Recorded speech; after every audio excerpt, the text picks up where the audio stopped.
What's going on, everyday people? It's Chadeveryday, and today we're using the Cine profile, which is a profile that you can add to your Canon DSLR totally for free. It comes from Technicolor. I'll be showing you guys exactly where to download that and kind of talking about it a little bit here in just a second. But I'm also going to show you how to edit the footage so it doesn't look so dull and boring like this, and you're getting so much more control out of your videos so you can create more powerful cinematic looks.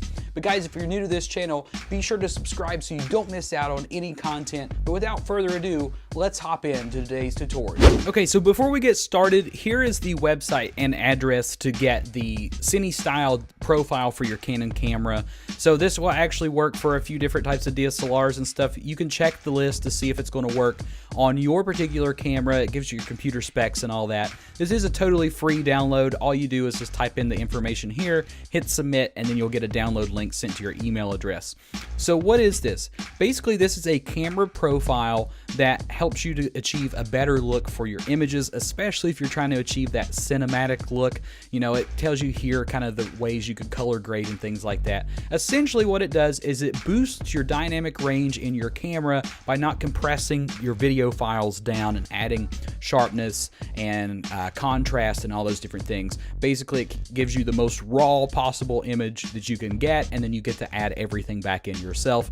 So again, just go to technicolor.com/cinestyle and you can download this profile. Okay, so now that we got everything out of the way, hopefully you guys have your footage to practice along with. Here's the footage that I got today while it was kind of snowing outside, and I want to show you exactly how I color correct this and edit it to get the overall cinematic look and feel that we totally love.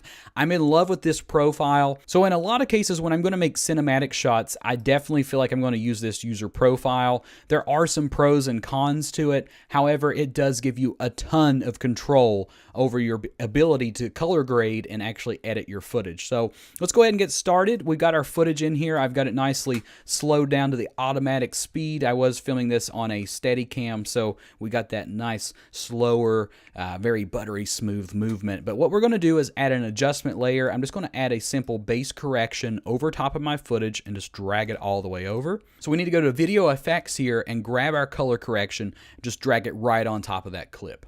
So with our color correction selected, we're going to jump straight over to exposure. But before we start editing this, go ahead and click on this view button here and open your video scopes.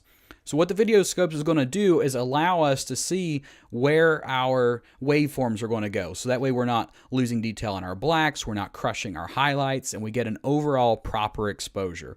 So you can already see that the blacks are a pretty good ways away from the 0 line down here. So I'm going to take my black slider here and I'm just going to kind of pull it down until this line here is touching with the waveform. You don't want to drop it below the 0 line because then you're going to start losing information in your blacks. It's going to make the image not look so good, and you can actually see the blacks are getting crushed out down here. So let's go ahead and pull that back up to a nice healthy setting.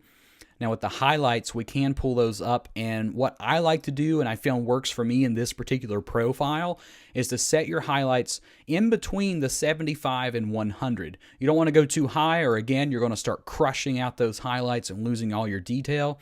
And then I don't even really like it around the 100, so I'm keeping mine, you know, a gracious way between 75 and 100, so maybe around 85, 90, somewhere around in there.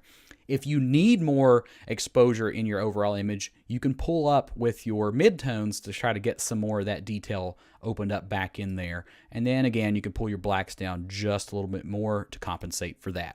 So overall, we are finished with this part. So what we want to do is close out and hide our video scope so we can have a bigger view of our image here. And then we want to remember these settings. We're going to make this -9, 3, and 15. So remember these numbers because when you go over to your saturation, you want to apply those same numbers. So -9, 3, and 15.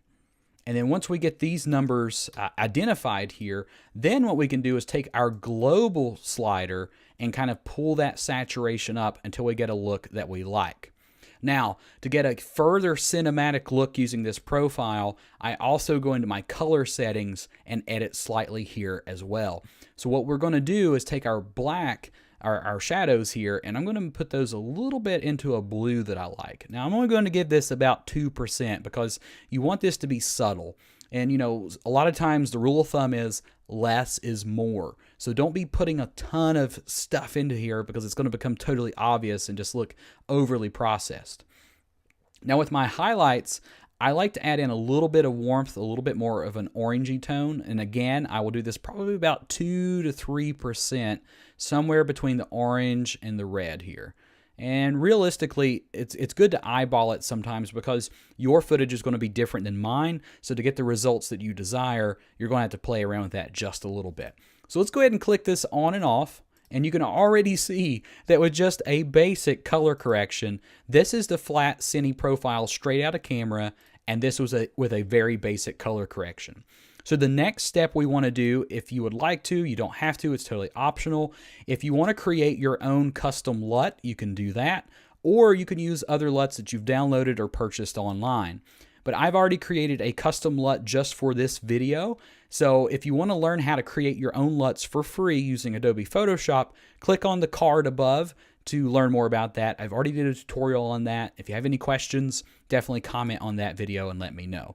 So what I'm going to do is apply that LUT now. So let's go to a scene that looks pretty good. So right here looks good. We have a nice dynamic range between our shadows, our midtones, and our highlights.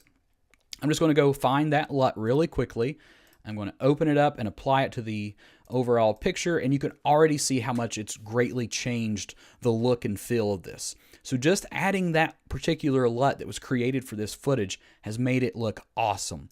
But we're only missing one last thing to make this cinematic, and this is probably the most crucial piece of all, and that is our letterbox. So here's how we add the letterbox. Go ahead and create another adjustment layer. Go up to all your video effects here and just type in letterbox. Okay, so I'm just going to apply this letterbox effect to that adjustment layer, and we're going to change the aspect ratio to 2.35, and there we go. So now we have our effects selected. So what I'm going to do is select all these effects and show you what this footage looks like with the effects added. So here's our footage with our color grade, our LUT, and our letterbox added in here. And overall, I think this is a great looking cinematic. I think this cinematic profile did a fantastic job of capturing the environment, because you can see here you have so much detail back here in your midtone areas. We still have a ton of detail in our highlights and our shadows. That is phenomenal. You know, a camera's dynamic range doesn't ever work anything like that with the basic profiles it's already added in, especially on these lower grade DSLRs, more of your affordable DSLRs, even on my Canon 70D. So let's look at what this looks like without all of our effects. So this is our footage without the effects, straight out of camera using the profile.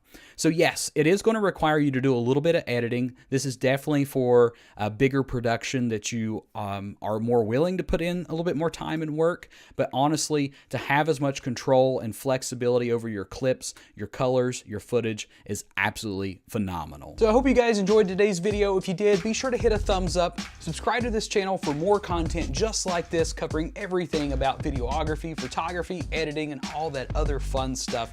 If you guys haven't seen any of my previous videos about color correcting, be sure to check those out in the Final Cut Pro playlist, as well as the Adobe Photoshop playlist. I have videos on color correcting, editing, special effects, speed ramping, and all that other good stuff. That's pretty much going to do it for today, and as always, be sure to create something new today.